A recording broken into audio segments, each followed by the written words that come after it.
6 का पहला क्वेश्चन है। क्या कर रहा है? जांचे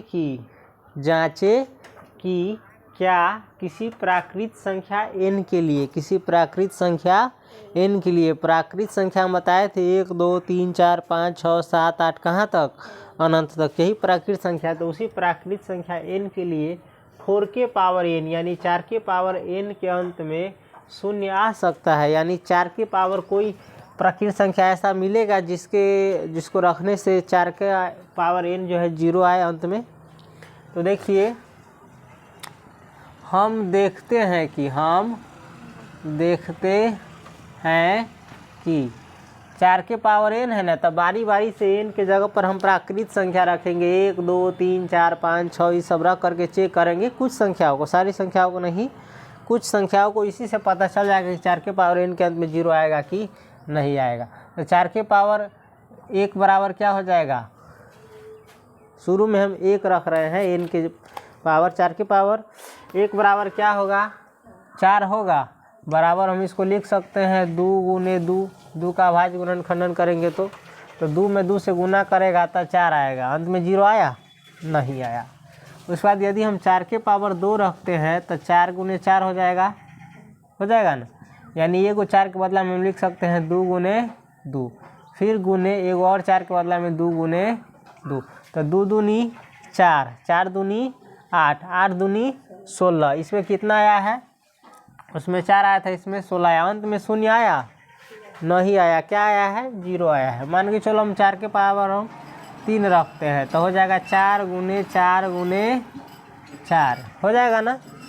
तो डायरेक्टो बना सकता है, लेकिन हम इसको तोड़ करके ही बनाएंगे। 2 गुने 2, फिर एगो 4 के बदला में 2 गुने 2, फिर एगो 4 के बदला में 2 गुने 2। यानी 2 दूनी 4, 4 दूनी 8, 8 दूनी 16, 16 दूनी 32, 32 दूनी 64। फिर आ गया है 64, यानी अंत में आ गया है 4। अगर 4 के पावर हम 4 रख कर चेक करें तो 4 गुने 4 गुने 4 गुने 4। अब हम सभी 4 के बदला में 2 2 को 2 लिखेंगे ना। समझा कि नहीं समझा? कितना आएगा? 2 दूनी 4, 4 दूनी 8, 8 दूनी 16, 16 दूनी 32, 32 दूनी 64, 64 दूनी 128, 128 दूनी 256, 256। फिर अगर हम 4 के पावर 5 रखें तो 4 गुने 4 गुने 4 गुने 4 गुने 4 कितनी बार? 5 बार। अभी सबको हम तोड़ेंगे तो एगो 4 के बदला में 2 गुने 2, फिर एगो और 4 के बदला में 2 गुने 2, फिर एगो और 4 के बदला में 2 गुने 2। इसी प्रकार से सभी का लिखेंगे ना। अब देखो तो 2 दूनी 4, 4 दूनी 8, 8 दूनी 16, 16 दूनी 32, 32 दूनी 64, 64 दूनी 128, 128 दूनी 256, 256 दूनी कितना होगा? 256 दूनी कितना होगा? 6 दूनी 12, 5 दूनी 10, 1 11, 2 दूनी 4 1 5, 512 हुआ। फिर 2 से गुना करेंगे तो हो जाएगा 1024। कितना हो जाएगा? यानी बारी बारी से आ रहा है 4 6 4 6 4। फिर इसके बाद अगर 4 के पावर हम 6 जाएंगे तो फिर आएगा, फिर 4 के पावर 7 जाएंगे तो फिर 4 आएगा। यानी 4 6 4 6 4 6 4 6 खाली आ रहा है, 0 नहीं आ रहा है। इससे साबित होता है कि 4 के पावर n, जहाँ n क्या है? कोई प्राकृत संख्या है, तो 4 के पावर n के अंत में शून्य नहीं आ सकता है, शून्य नहीं आ सकता है।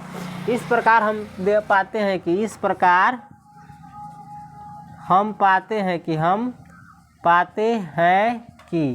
किसके अभाज्य गुणनखंडन में? 6 के अभाज्य गुणनखंडन उसमें था, ये इसमें 4 है तो 4 के अभाज्य गुणनखंडन में, किसमें? अभाज्य गुणनखंडन में क्या आता है? 2 है, सिर्फ 2। सिर्फ कितना है? सिर्फ 2 है, सिर्फ 2 है। कितना है? सिर्फ 2 है। जबकि 0 आने के लिए, कितना आने के लिए? 0 आने के लिए इसमें 5 का रहना आवश्यक है। 5 का रहना क्या है? आवश्यक है। ठीक है, 5 रहेगा तब ना, 2 5 10 होगा, अंत में आ जाएगा 0। तो 5 है इसमें? नहीं है, जो कि नहीं है, इसीलिए 4 के पावर n के अंत में इसीलिए 4 के पावर n के अंत में शून्य नहीं आ सकता है, शून्य नहीं आ सकता है, जहाँ n क्या है, n एक प्राकृत संख्या है। तो इसका आंसर क्या होगा, जांचें कि क्या किसी प्राकृत संख्या n के लिए 4 के पावर n के अंत में शून्य आ सकता है, तो नहीं आएगा। क्यों नहीं आएगा समझ गया, नोट करो इसको। चलो यहाँ पर एक चीज़ कर दो, जो कि संभव नहीं है, जो कि 4 के अभाज्य गुणनखंडन में, 4 के अभाज्य गुणनखंडन में संभव नहीं है। कौन चीज़ से, अंक गणित के मूलभूत प्रमेय से संभव नहीं है, इसीलिए 4n के अंत में शून्य नहीं आ सकता। देखो 6 का दूसरा सवाल क्या कर रहा है, जांचें कि क्या किसी प्राकृत संख्या n के लिए, n बराबर 1 2 3 4 5 6 7 इत्यादि के लिए 15 के पावर n के अंत में, 15 के पावर n के अंत में 0 आ सकता है, जांचना है। तो देखिए हल, हम देखते हैं कि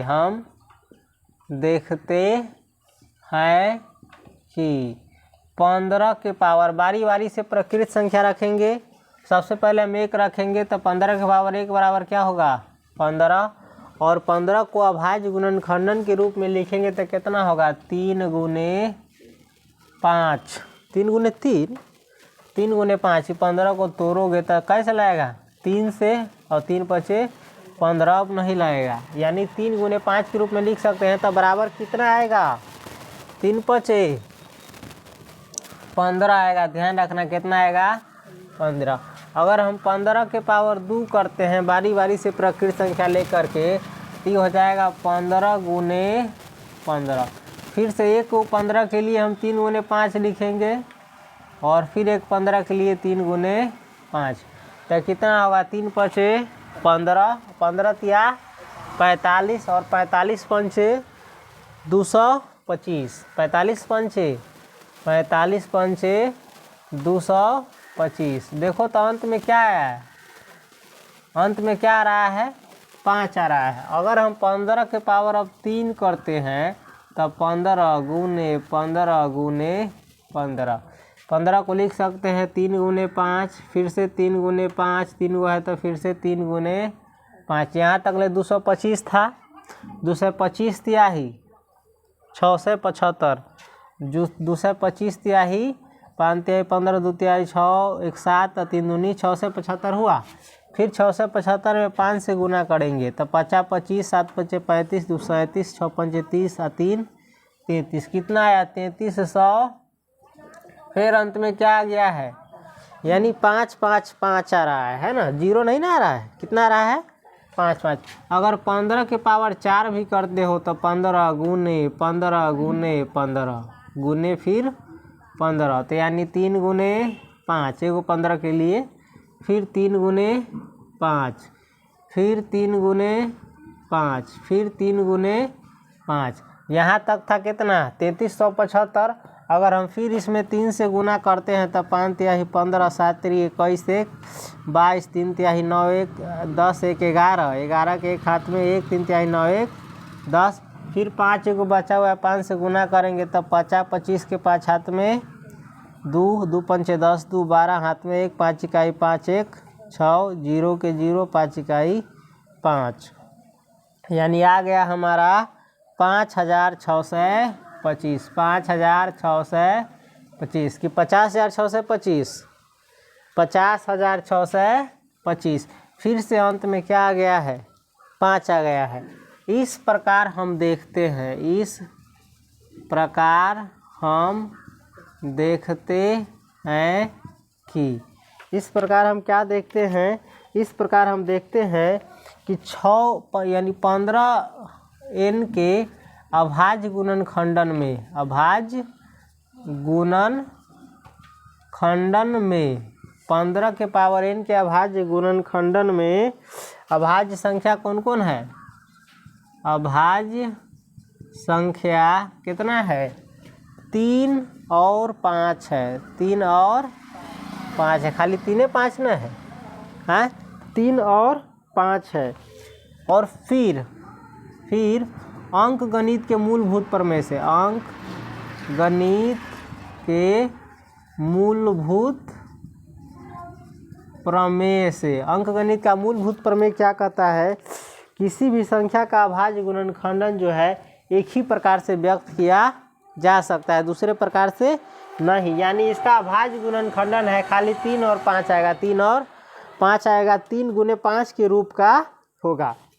तो फिर अंक गणित के मूलभूत प्रमेय से 15 के पावर n का कोई दूसरा अभाज्य गुणनखंडन, कोई दूसरा अभाज्य गुणनखंडन क्या है, संभव नहीं है, संभव है ये नहीं है। इसके अभाज्य गुणनखंडन में एक और संख्या आ जाता, 3 गुने 5 यानी 15, 15 अगर गुने 2 आ जाता तो 15 दूनी 30 हो जाता है, तब 0 आ जाता कि नहीं आ जाता। जबकि इसका अभाज्य गुणनखंडन जो है किसी दूसरे प्रकार से व्यक्त नहीं किया जा सकता है, इसलिए इसके अंत में शून्य नहीं आ सकता है। तो वही करा है, जबकि अंक गणित के मूलभूत प्रमेय से 15 के पावर n का कोई दूसरा अभाज्य गुणनखंडन संभव नहीं है, इसलिए 15 के पावर n के अंत में शून्य नहीं आ सकता है, जहाँ n कोई क्या है, प्राकृत संख्या है। अब जवाब मिल गया। जांचें कि क्या किसी प्राकृत संख्या n के लिए 15 के पावर n के अंत में शून्य आ सकता है, तो नहीं आ सकता है, नहीं।